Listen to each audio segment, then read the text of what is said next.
Munnakibina kino ate nga ye mubaka wa munisipaali y'e Lugazi Stephen Sserubula yaddukira mu kkooti nga wakanya obuwanguzi bwa Richard Ssenteza eyamuwangula mu kulonda okwaliwo omwezi oguwedde ku kifo kino.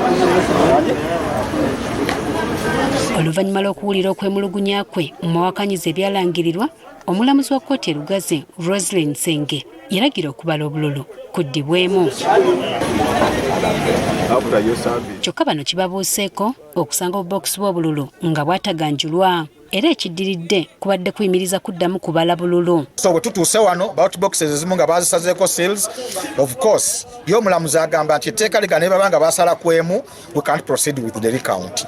So kye tutuuseeko kiri very unfortunate, nenze njagala okwebaza omulamuzi kubanga yatuwadde hearing ate ensonga zaffe baloya ze baawadde zonna n'azigula n'alaba nga ntuufu. Omubaka Stephen Sserubula akukkulumidde akakiiko k'ebyokulonda naye n'ategeeza nti wadde tafunye bwenkanya abantu ba Lugazi bategedde amazima. Ekiganya likawunti y'obululu eno kwe kuba nti baganda baffe bakoze olukujjukujju ne basala sales. So mu byonna tubisuubira nefe amazima gavuddeyo mpozi n'okulambulula baganda baffe bano baali baspreadinga propaganda nti omubaka wa paalamenti bampa ssente ensonga lwaki nasirika.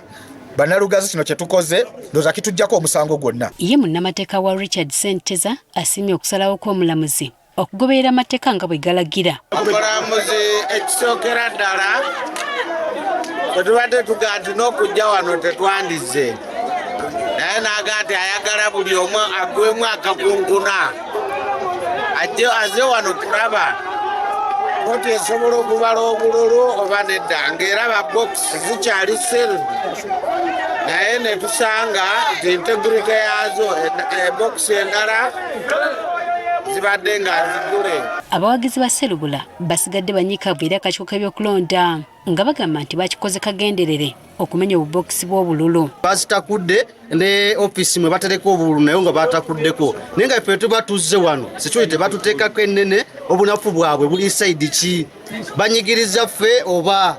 So tusaba Katonda yekka atubeere mu musango guno n'okugyawo enziro gye babadde batuteekawo ku saidi yaffe y'omubaka waffe wa paalamenti Honorable Sserubula nti yalya ssente miliyoni 7. Mbabwete akakiiko k'ebyokulonda kalaze obuyaaye n'obukulupya mu nsonga zino kubanga temuyinza gamba nti bokisi nazo n'ez'enjeru n'eza Lugazi municipality muziteeka awantu wamu.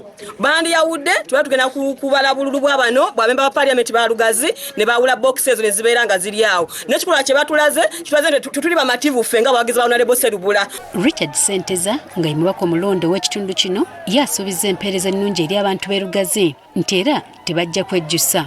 Bangako kalulu wadde n'akamu era obululu bwe nafuna nabufuna mwalaali.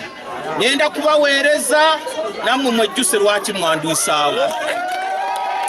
Kati omubaka Sserubula tekimanyiddwa bagenda kweyongerayo mu mbuga z'amateeka okuwakanya obuwanguzi bwa Ssenteza.